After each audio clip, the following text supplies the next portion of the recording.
The a necessary evil. Okay?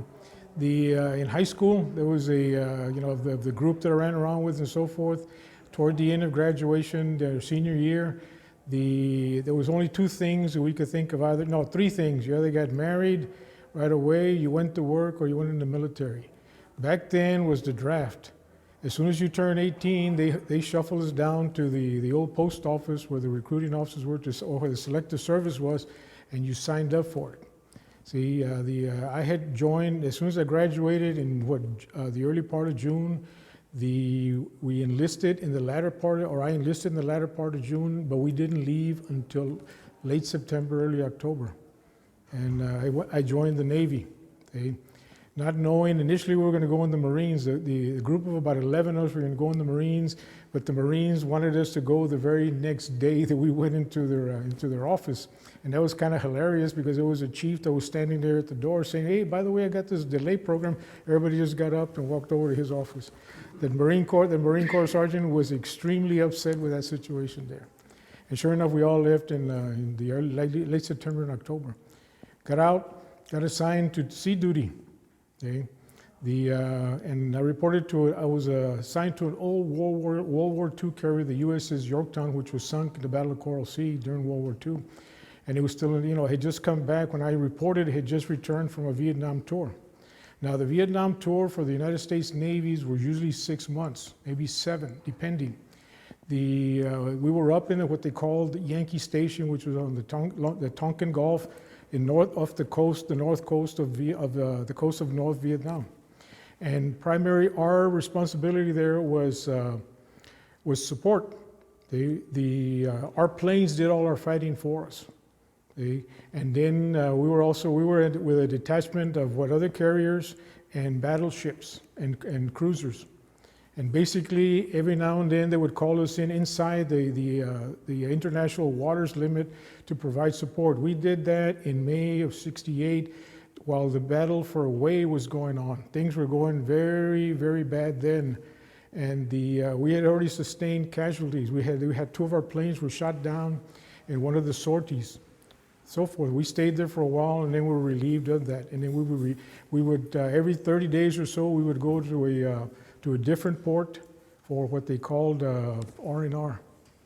And usually that didn't mean you were getting any rest or recuperation. There was a lot of racial stuff going on at the time.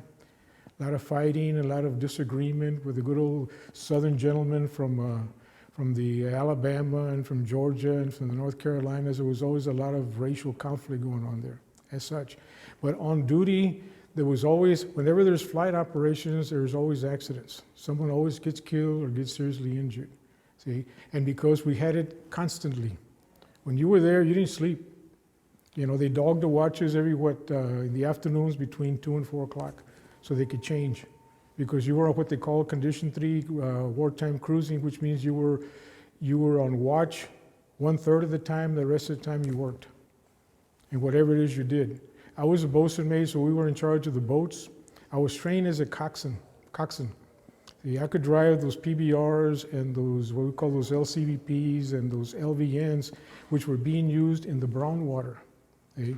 And all you had to do is say yes, and you were you were flown off the plane the very next day. That's how rapidly things occurred there. And there was death all around. Even in underway replenishment, people were killed in accidents because of the stuff that was going on. Everything was hurry, hurry, hurry. And you did that automatically for 30 days. When you went on, oftentimes you get in a fight with someone else or with a foreigner. R&R was kind of more, it was welcome other than the fact that you had to go through at the time you were on station as such. My neighborhood sustained, in a 2-block radius, we sustained 3 casualties, a sailor, a Marine, and a Coast Guard. Eddie Hernandez was, we all grew up together, we all went at the same time, but he wanted to go in the Coast Guard. He dropped out of school. And then Fernando Camarillo was a Marine, he was killed in '68, and so was Chris Delgado. Chris Delgado was a sailor who was assigned to the brown water. And he was killed in an explosion. He was driving those boats that carried those big old bladders of fuel that go to the Marines and to the Army that are out in the field. And they got hit by what they call an RPG, which is rocket propelled grenade. He was killed instantly. Fernando was killed by a personnel mine. And Eddie Hernandez, he was the first Coast Guard casualty of the Vietnam War. He was killed on December 8th, 1968. He had already volunteered for a series of patrols.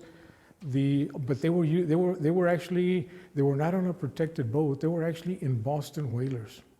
Boston whalers were fiberglass construction. Although they carried a couple of M60 machine guns with them, that didn't do you much good if you didn't have any cover, as such. And he was killed.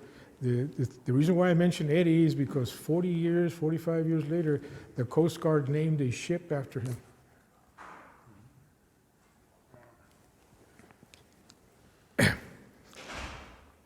And that's when I get the lump in the throat. So, I even practice. When someone asks me about the war and this and that, and I talk about it, the school district alone, when I got back and when I retired and I came back to San Antonio, I ran into a group of veterans. This is this group here. And I liked what I saw, so I stayed with it. And they were working, they were doing a lot of stuff with the education, the school district, and children's programs, so forth.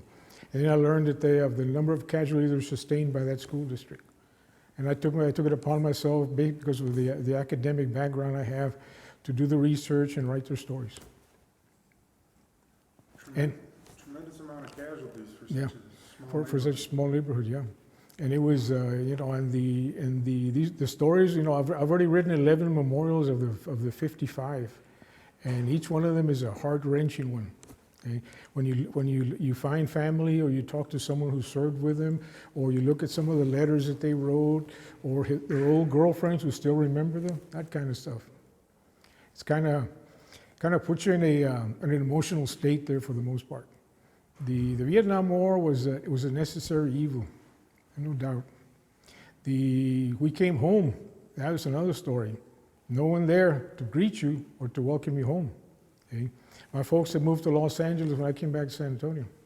Okay? And fine and dandy, I got home. I actually threw my uniform away. And at the time, because of the state of mind I was at, also we were told when we came back stateside not to wear your uniform outside the base because of the protesting of the war back then. Okay? And that was you couldn't help yourself. Even though you were in civilian clothes, the haircuts and the way you conducted yourself, you were military somehow. See? And then you would get spit on, you got pushed around, you got called all kinds of names and that sort of stuff. And after a while, you can only take so much of that. And sure enough, there was an incident that took place there where there was about 4 of us.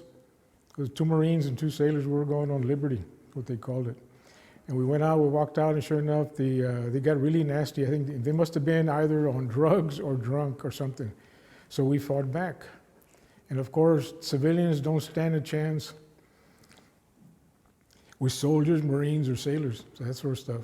So then we got arrested by the Long Beach police. They took us in the car. They told us not to, we didn't put up any struggle. We just went along with them. And then they went around. They took us a couple of blocks and they dropped us off and thanked us for our service. He said, "We wanted to get you guys out of the way."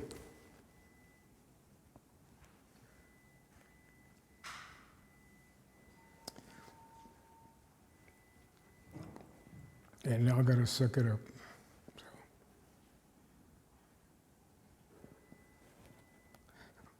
What would you call, they're not memorable times, they're just times you don't want to remember as such. So I guess I'll take my leave on that one.